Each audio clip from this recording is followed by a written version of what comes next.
Mi nombre es Martínez García Jacqueline, y mi exposición es sobre las técnicas e instrumentos para la recolección de datos. Bueno, ¿qué es esto?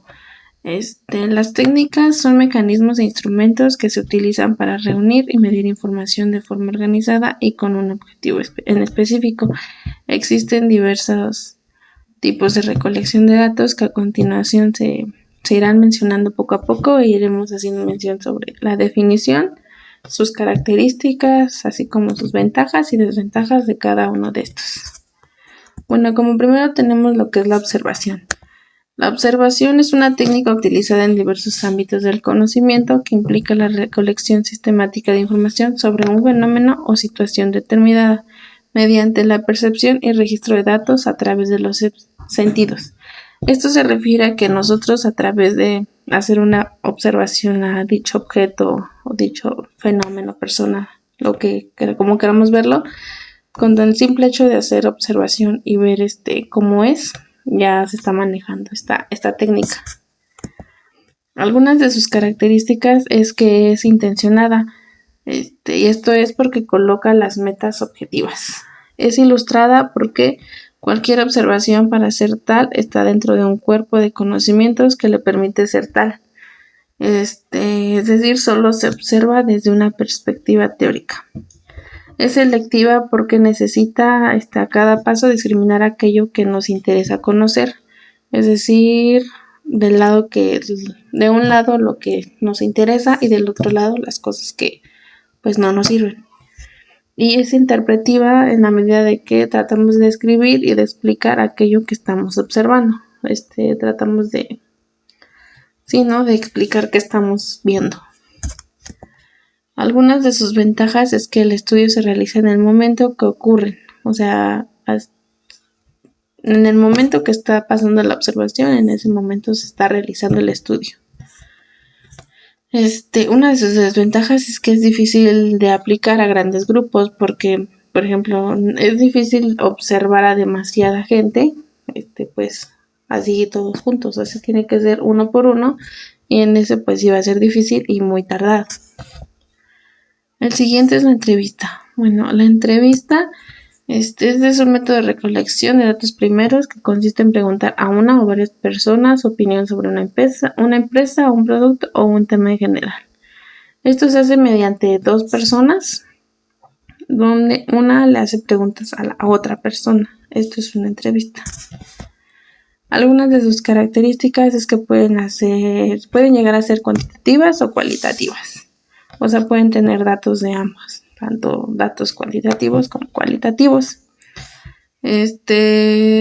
También nos ayudan a dejar un registro, ya sea a través de que se esté grabando la entrevista o se estén tomando notas, que la mayoría de veces el que entrevista va anotando sus respuestas del entrevistado acerca de que nos va respondiendo. También se puede otra opción que tiene es que se puede realizar a partir de una modalidad presencial, telefónica o digital. Presencial, pues es que las dos personas estén viéndose. Telefónica, pues por llamada se está entrevistando a la persona y lo mismo, o sea, con las mismas preguntas. O digital, pues podría ser mediante una videollamada donde pues se vean pero a través de una cámara. Una de las ventajas es que permite analizar el comportamiento del entrevistado en el momento de la entrevista. Esto es si la entrevista es presencial. Y esto nos sirve mucho porque hay veces que nuestros movimientos o la forma en la que nos comportamos al momento de ser entrevistados, pues dice mucho de nosotros. Por eso es una gran ventaja de las entrevistas. Una desventaja es que igual pues puede haber respuestas falsas del entrevistado, o sea, puede que mienta. El siguiente es el cuestionario. Bueno, el cuestionario es lo mismo, una técnica de recolección de datos cuantificables que adopta la forma de una serie de preguntas formuladas en un orden determinado. Estas son, digamos, ciertas preguntas en donde las respuestas se pueden hacer no tienen que ser cerradas para que, decir, solo haya respuestas de ¿sí o no? O tal vez. Respuestas así donde no tienes que dar una explicación como en la entrevista. Bueno, las características es que es uniforme, es decir, que todos los encuestados ven las mismas preguntas, o sea, son las mismas preguntas para todos y no depende de qué respuesta vayas dando, o sea, simplemente ya están hechas las preguntas y ya nada más se realizan a los encuestados. Es explorativo porque no hay restricción de las preguntas que se pueden hacer en este cuestionario. Ya que pues el objetivo es específico sobre el cuestionario. La secuencia de preguntas. Esto quiere decir que lleva una estructura, o sea, las preguntas como ya se han hecho anteriormente, bueno, ya se han planteado anteriormente, ya nada más lleva la estructura de cómo van a ir preguntándose, por así decirlo. Algunas de sus ventajas en que los cuestionarios son económicos, son prácticos, son rápidos y en algunos casos pues el anonimato el usuario tiene pues es anónimo, vaya, porque pues hay veces que los cuestionarios solo se dan hacia cualquier persona y nada más en este caso podríamos pedir lo que es el nombre, ¿no? Pero pues no se tiene por qué conocer a la persona, como en una entrevista donde estás pues cara a cara con las personas. Algunas de sus desventajas es lo mismo que en las entrevistas, puede haber falta de sinceridad, es decir, que mientan al contestar pues sí, al ir contestando el cuestionario, que mientan. Por otro lado tenemos lo que es la encuesta. Esto es muy parecido al cuestionario, solo que la encuesta se hace a un grupo más grande de personas. Por ejemplo, está dirigida a una muestra socialmente representativa de individuos con el fin de conocer su opinión o visiones respecto de alguna problemática o asunto que les afecta. Eso es por decir, ¿no? Si queremos encuestar pues sí, a un salón de, por ejemplo, un maestro, ¿no? Que como ven se enseña pues bien su clase o no. Entonces es una encuesta porque vamos a conocer la opinión de cada uno de las personas, de los alumnos, por así decirlo. Algunas de sus características es que primero hay que definir el tema. Y, o sea, este tema va a abarcar toda la encuesta. O sea, sobre ese tema se va a basar, no más. La información es demográfica.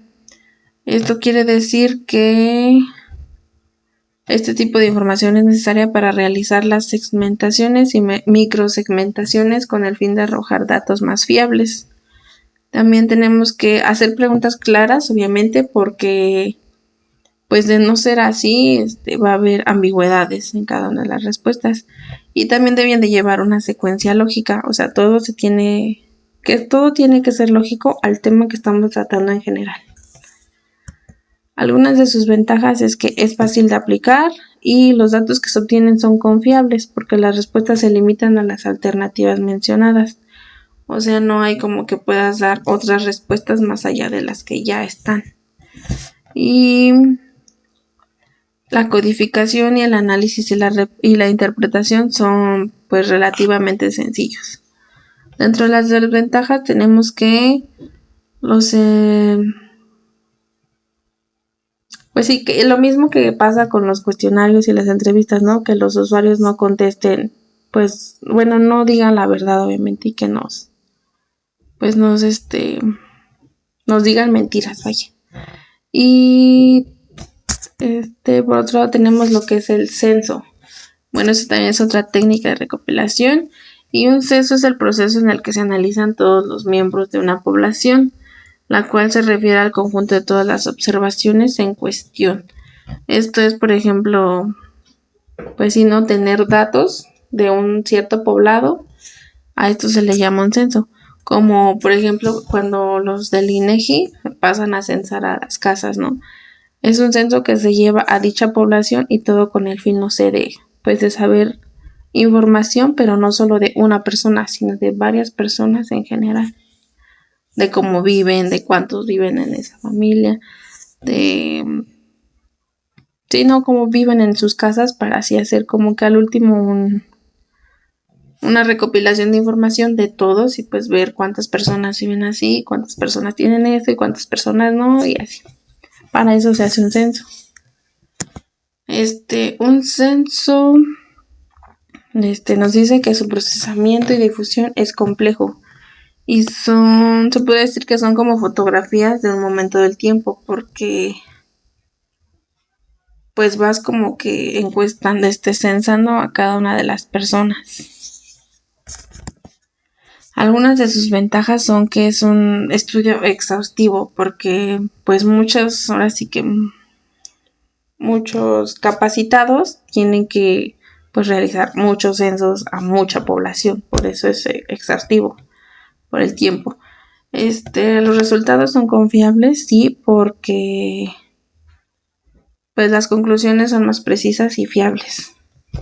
Dentro de las desventajas podemos decir que es costoso debido a que los datos que se obtienen a partir de todas y cada una de las unidades de la población es un método de investigación muy costoso y que aparte nos va a costar pues demasiado juntar toda la información y más aparte por los que censan a las personas, o sea, también como que por ese lado es costoso porque requieres de mucho personal para poder realizar pues muchos censos. Por último tenemos lo que es la bitácora. Bueno, la bitácora podemos ver que es un cuaderno donde podemos llevar un registro escrito de diversas acciones, ¿no? De, por ejemplo, de una empresa, ¿no? Podemos en una bitácora decir, pues, qué es lo que realiza o en cada horario, por así decirlo. Y su organización es cronológica. Esto quiere decir que va así como por horarios. O sea, se van especificando qué pasó en esta hora, qué pasó en la siguiente hora y cosas así. Dentro de sus características podemos decir que y lo mismo, se organizan cronológicamente. O sea, no hay como que desorden, todo lleva un orden, como lo mencionaba, pues qué se hizo primero, qué se hizo después, qué se hizo por último y así. Facilita la revisión de los apuntes, sí, claro, porque, por ejemplo, si queremos saber, no sé, a qué hora se realizó pues tal acción, ya solo vamos a la bitácora, revisamos la hora y sin problemas tenemos pues dicha información. Podemos decir también que recopila la información, bueno, lo mismo, fecha, hora, proceso y observación. Estos datos pues ya son fáciles de buscar en el momento que los necesitemos. Dentro de las ventajas tenemos que pues sí mejora y facilita el control de trabajo porque pues llevamos un mejor orden y de esta manera pues podemos saber cualquier cosita que haya pasado, por así decirlo. Y dentro de la bitácora tenemos que tener pues definidos los objetivos que se quieren alcanzar o con qué objetivos se está creando esta bitácora, ¿no? O sea, la bitácora no sé, se puede estar haciendo con el objetivo de que el día de mañana que necesitemos dicha información, pues ahí esté y así no se nos olvide. O por ejemplo, cuando llevamos un registro de documentos, en qué momento de recibir el documento y en dónde es que se está guardando, todo eso puede ir dentro de una bitácora. El día de mañana que necesitamos dicho documento y queramos saber dónde se guardó y a qué hora se guardó, vamos a la bitácora y de ahí sacamos esa información y ya luego procedemos a buscar el documento. De esta manera nos serviría una bitácora. Alguna desventaja podría ser que su elaboración pues puede llevar mucho tiempo, ¿no? O incluso si se nos llegan a pasar cositas que por anotar o así, pues tendríamos que, como que sí va a ser un dilema el estar pues acordándonos de en qué momento pasó y como, sí, ¿no? Y dónde está guardado, pues por el ejemplo del documento, o sea, dónde se guarda. Puede que eso se nos llegue a olvidar, pues esa sería una desventaja, que si no lo hacemos en el momento, pues nos va a llevar mucho tiempo poder llenar esa bitácora. Bueno, estas son mis fuentes de información, las numeré del 1 a la 8 y aquí tengo más, donde son otra vez del 1 al 8. En total son 16. Y bueno, de mi parte sería todo, maestra. Muchas gracias.